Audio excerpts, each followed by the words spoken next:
New MSU football coach Pat Fitzgerald has lost upwards in the transfer portal of like 40 players, but at least 15 he has signed all this week. And the way it shakes out next season, 3 former MSU quarterbacks will play for opposing teams in Spartan Stadium. Noah Kim of Eastern Michigan, Kate Hauser of Illinois, and Aiden Childs, who is now headed to Northwestern. One of the latest players coming to MSU through the portal is a familiar name, defensive back Charles Brantley.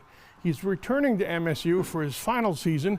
He played for the Spartans for 4 years, transferred to Miami of Florida, but he played very little this fall, saw little action, and Michigan State is welcoming him back with open arms. He was a pretty good player here, and he'll get a shot now and to finish his part.